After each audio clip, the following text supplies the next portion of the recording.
Hey, what's up, YouTube? It's Richie from Boston. It's the 17th of June. It's 2019, and I'm about to play a video for you that's about 25 minutes long.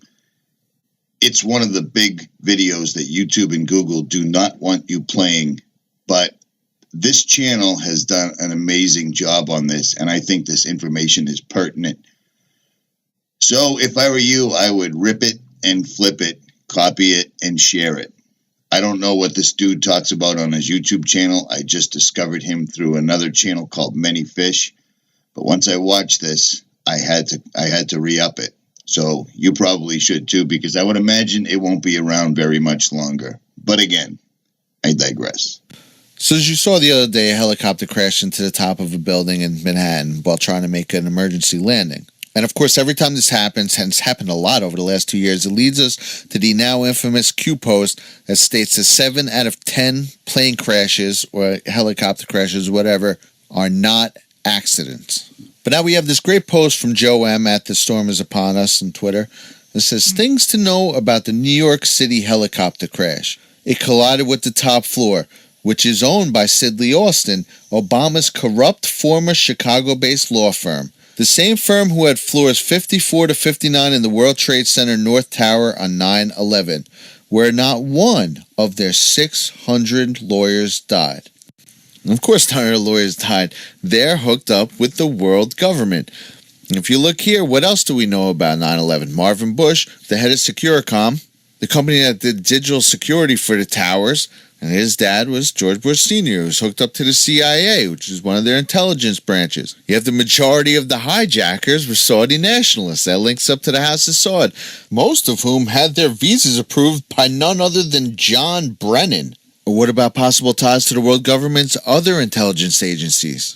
A little over a year before September 11th, an Israeli art group named Gelatin, which is also coincidentally the name of high-powered explosives, began an ongoing project on the 91st floor of the World Trade Center to add a balcony to one of the floors. You can even see here in the Metro, which is a daily newspaper that people hand out like the subways in the morning, they even did a little write-up about it. You have a picture down here of them working with all these boxes stacked around them, talking about the group Gelatin and working on their project, the B thing, which I suppose, according to them, is B for balcony, which I would suggest after these next few slides might stand for something else. Now, if you look a little closer at this picture, it says BB18 on it. Now, BB18 is a popular fuse housing for when you have a million wires and you need to organize them for something. I don't know how many wires you would need to put a balcony outside, but my guess would be 0. Now, one night, while they were working on this, they went to a whole bunch of floors and put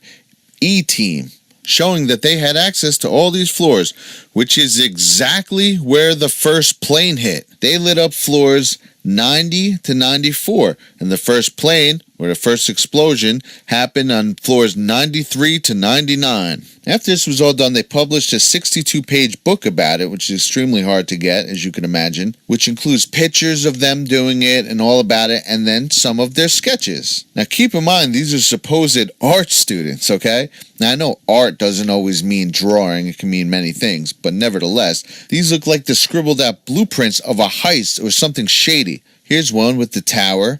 It says, very depressing inside, very amazing outside. All right, that's weird. We want to break through to the amazement from the inside. Okay, like a bomb breaking out. And it says depression inside, amazement outside. And here's the second sketch of a building basically starting to crumble with debris falling all around it. Now, this isn't shady at all, guys. Here's another sketch of someone jumping out of the Twin Towers. Here's a sketch, and there's a lot of them. The creeper, I'm going to show a few of the towers and then all the lower levels behind it. On the top here, it says, God, bring airplane food. Right next to it says, last chance to open a parachute. If you go down here, it just says a whole bunch of creepy stuff. Highest worm population. All right, so this is a sketchbook which shows a crumbling tower, and it shows the towers here with a hole where their balcony supposedly is, but is where the plane hits. It says, bring airplane food. The only pictures of them are standing next to 100 fuse boxes that are used to rig up things like, I don't know, bombs. Their name is gelatin, which is a high-powered explosive, and is called the Bee Thing, working on the exact same floors where the first explosion hit. And here's one of the passengers on that first plane, Danny Lewin, pictured in front of what looks like two gray towers. Danny Lewin is a former Israeli Special Forces in the division which was in charge of counterterrorism beyond Israel's borders. Now, in this series of pictures, he's wearing a watch called the Hijacker. Danny was seated in row 9 of Flight 11. Gene, you're saying that you didn't see anything initially. You didn't see a plane actually approach the building. I had no idea it was a plane. I just saw the entire top part of the World Trade Center explode. So I turned on the TV when I heard they said it was a plane. Right. It was really strange. So you've probably heard me in past videos talk about math, and I do math all day long, and I'm a mathematician and all that. Well, that is because I am a skyscraper engineer who has been building skyscrapers in Manhattan for 17 years. So I have to say, if there's ever been anything I've been more qualified to speak on, it's the collapse of the Twin Towers. Of course, this is just my personal assessment based on the things I know about skyscrapers, and after studying that video over and over again and comparing it to other research I've done on the matter. Now, first things first, those buildings were tanks. I mean, those might have been the two sturdiest, strongest buildings on the planet.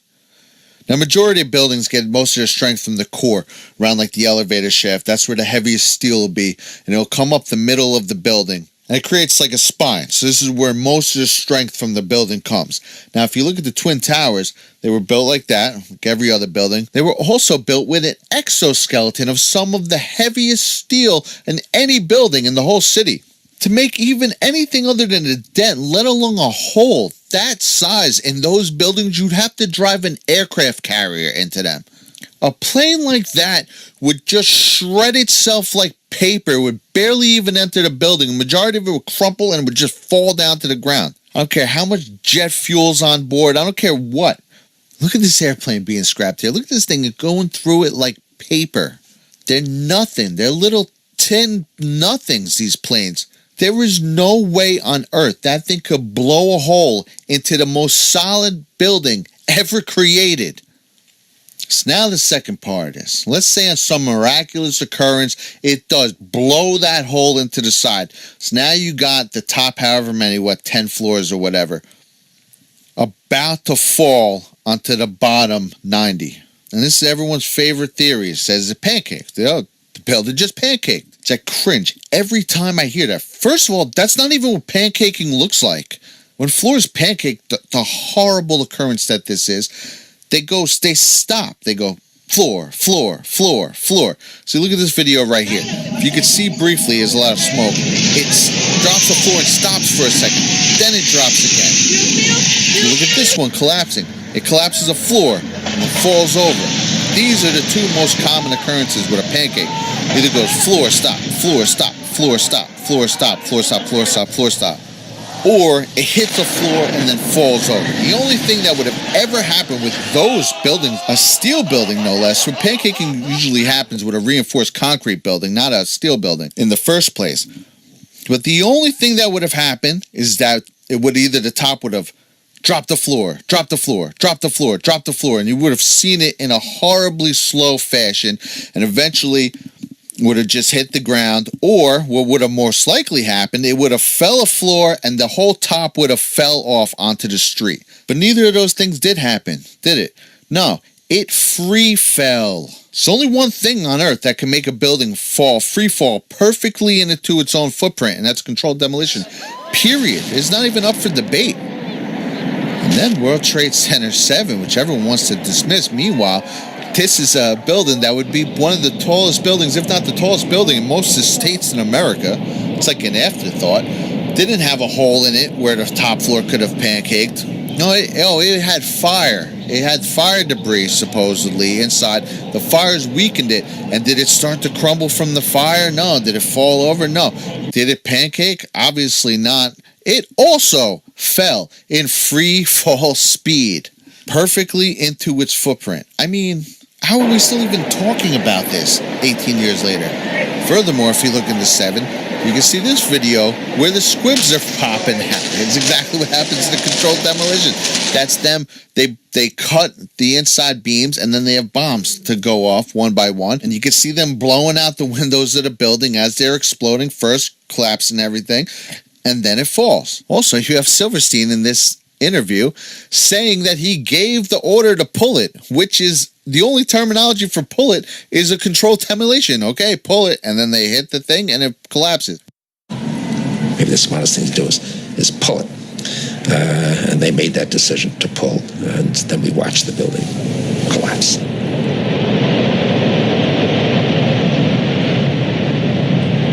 So then you have this news station reporting it as collapsed already, so clearly they knew what was going on, when it's right behind her. That's it. That's the Salomon Brothers building, or World Trade 7. Jane, what more can you tell us about the Salomon Brothers building and its collapse? Well, only really what you already know. Details are very, very sketchy. As you can see behind me, the trade centre appears to be still burning. We see these huge clouds of smoke and ash, and we know that behind that there's an empty piece of what was a very familiar New York skyline. But now going back to the Twin Towers, you have these guys talking about bombs going off. Yeah, multiple bombs, 2, 3 bombs going off, one after another. It's exactly what happens in a controlled demolition. You start from the bottom, it goes pop, pop, pop, pop, pop, pop, and then it just starts to fall. That's exactly what they're describing. That's exactly what many people were describing that day. People saying, nah, that was a bomb. People saying there was an big explosion right before it collapsed. If you slow up the video here, you could see little puffs coming out of the windows. Exactly what happens is those things are blowing and separating the already cut I-beam. In my office on the northwest corner of the 82nd floor, I heard a noise like a sonic boom almost, and then a blast. The building swayed, shook a little bit. I saw papers coming fly out of the middle of the building, and then we went to the staircase to try to get down. We were going down. We got stuck on one floor because the door and the staircase wouldn't even open. So we went back onto the floor through some fire. We saw some fire and rubbish, and we went to the other staircase to come down. We made it all the way downstairs, and then when we were just about to come out of the building, there was another blast, and all the lights went out, and this is what happened then. The glass came down? We didn't see we were still inside the building. All we heard was a big blast, and the whole volume of air moved. And we came out through the subway. No second plane. It was a bomb. Bombed in the building, not second plane. That was a bomb. Right. Who said the second plane? That's what we're told, the second plane. We saw it on television. I saw everything. All right. Well, thanks a lot. And of course, they knew right away, it was Muhammad Atta. They found his passport on the street. Oh, okay. So everything in the whole plane's incinerated to dust. Everything on the screen is a fireball the size of Giant Stadium, but his passport somehow survived. I mean, they couldn't come up with something better than that. And of course, right away, it was Osama bin Laden. Never mind the fact that known truther Bill Cooper said it was either June or July of 2001 that they're going to have a major event and blame it on Osama bin Laden. Never mind that he was curiously killed in his own driveway 1 month after 9/11. Never mind the fact that the FBI director at the time was Robert Mueller, who was appointed only 1 week before the attacks, who was the person who reported on weapons of mass destruction in Iraq. You know, all you're left this hero, Robert Mueller, who then did an investigation into it that went on for years and led nowhere. Surprise, surprise. But all that aside, right now, just talking about these buildings, the only things that I can add to the conversation is that those were the strongest buildings, 2 of the strongest buildings ever built. A plane would be like paper to them. It would never even penetrate it, let alone explode 2 full floors of it. And that this is not even what a pancaking building looks like, and would never fall like this. This building was an absolute tank. So in my personal opinion, these were absolutely rigged for demolition. I remember at the time, there was one of the big things that was going around here, which you could imagine, the volume of stories around here, it got to be 1,500 times the amount of anywhere else in the country. And one of the ones that always stuck out in my mind were a lot of people who worked in the Trade Center were coming out and saying that they were like, as they were leaving at night, people would be coming in, and there was just times for months at a time where they'd always see these people, these construction workers, going up to work late at night, or a lot of them, I think they were saying they looked like electricians or leckies or whatever, that whole year leading up to that. And another thing, now I don't know if anyone works in the city, well, Manhattan, I don't know about other cities, but there's always food carts on every corner. Everywhere you go, it don't matter. You can get a bagel on the corner in front of your job. Egg sandwich, whatever. There's always these food carts every single morning, these breakfast carts. That morning, they were all gone. They got the word that something was going to happen here. Larry Silverstein canceled his meeting. Every morning he had a meeting at Windows in the World. Oh, but that day, his wife made an appointment for him to go to it was like the skin doctor or something. Yeah, right. Okay. That particular morning, because I have light-colored hair and fair skin, and I'm an annuity to the dermatologist. My wife, God bless her, had made an appointment for me at the doctor. And I remember dressing to go to the doctor. I'm finally saying to my wife, I said, sweetheart, I've got so much to do downtown. I got to cancel this. I've got to go downtown. And she said, you're not going to cancel this appointment. You're going to the dermatologist. So he happened to miss that meeting that he went to every single morning on that particular morning.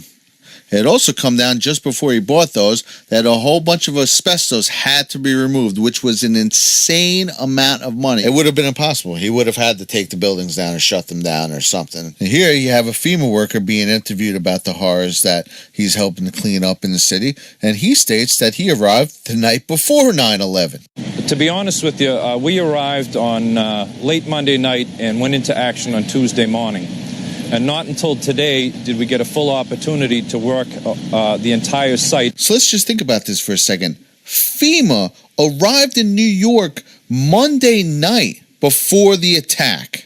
This was 100% a planned attack. This guy's doing this interview on Wednesday, September 13th. He talks about arriving Monday night, goes through Tuesday, and then mentions Wednesday. So he didn't mess the days up. They were there the night before, ready for this event. What was happening in this classroom on the morning of September 11th? Well, they were having the whole class recite kite, hit, steel, plane. Get ready. Kite. Yes, kite. Get ready. Hit. Yes, hit. Get ready. Steel. Yes, steel. Get ready. Plane. Yes, plane. Get ready. Must. Yes, must. Go to your speaker reader up from under your seat. Open your book up to lesson.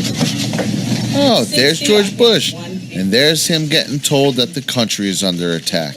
Right after the class recites kite, hit, steel, plane. What happened right after September 11th? They signed the Patriot Act, giving away everyone's privacy. Fun fact, the Patriot Act was actually mostly drafted by Joe Biden in 1995. So quick recap. Joe Biden is the one who drafted the Patriot Act, John Brennan is the one who approved the visas for the supposed hijackers, and Robert Mueller is the FBI director who conducted an investigation into 9/11 that led nowhere. It's funny because all I ever hear about is the Bush connections. It's almost as if they're controlled by the same people. So what else happened on September 11th? Well, the day before, Donald Rumsfeld had announced that they were missing $2.3 trillion. Well, wouldn't you know, it was the Budget Analyst's Office where they were quote-unquote looking for this $2.3 trillion that exploded the next day. Or the flight that went down in Pennsylvania. You can see the crater right here. Well, there's the two wings. Well, what they don't tell you is that that crater was there already. The only thing that's new is the bomb hole in the middle. Finally, I'll leave you with Donald Trump's own words that day of the attack, followed by a montage of eyewitness accounts. And you could tell me whether or not this was caused by a plane crash or by planted bombs. Where we go one, we go all. Donald, you're probably the best known builder, particularly of great buildings in the city.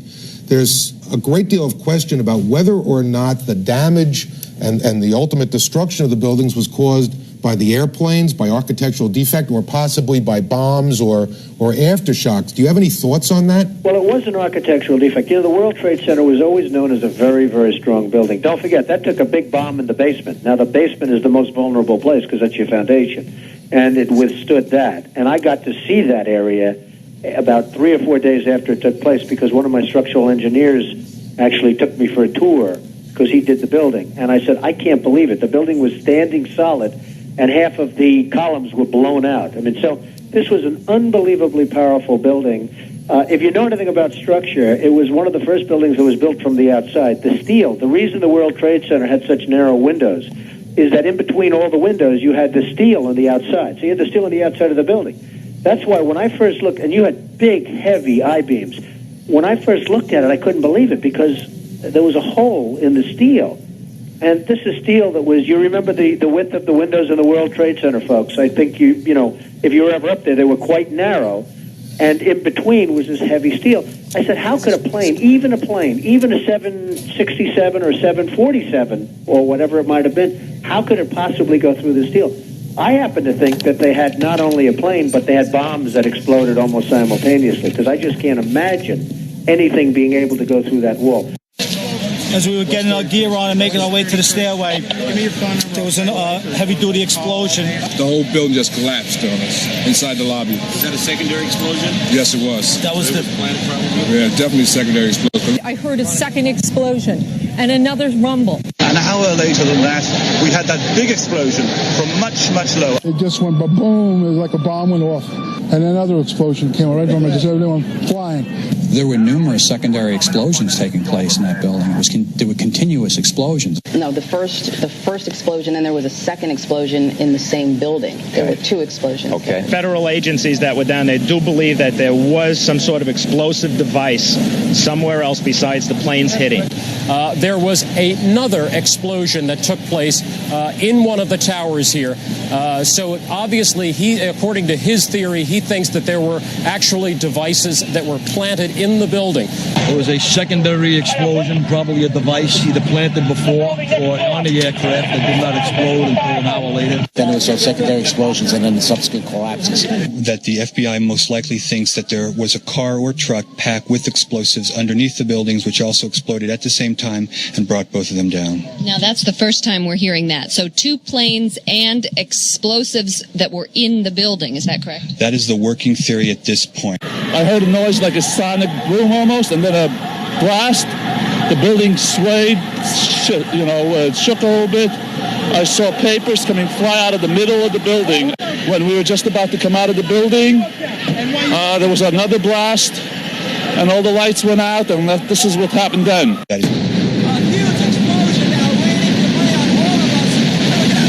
It sounded like gunfire, bang, bang, bang, bang, bang, and then all of a sudden 3 big explosions. About 50 consecutive bangs, and it fell down like a waterfall. And we heard the noise associated with an implosion.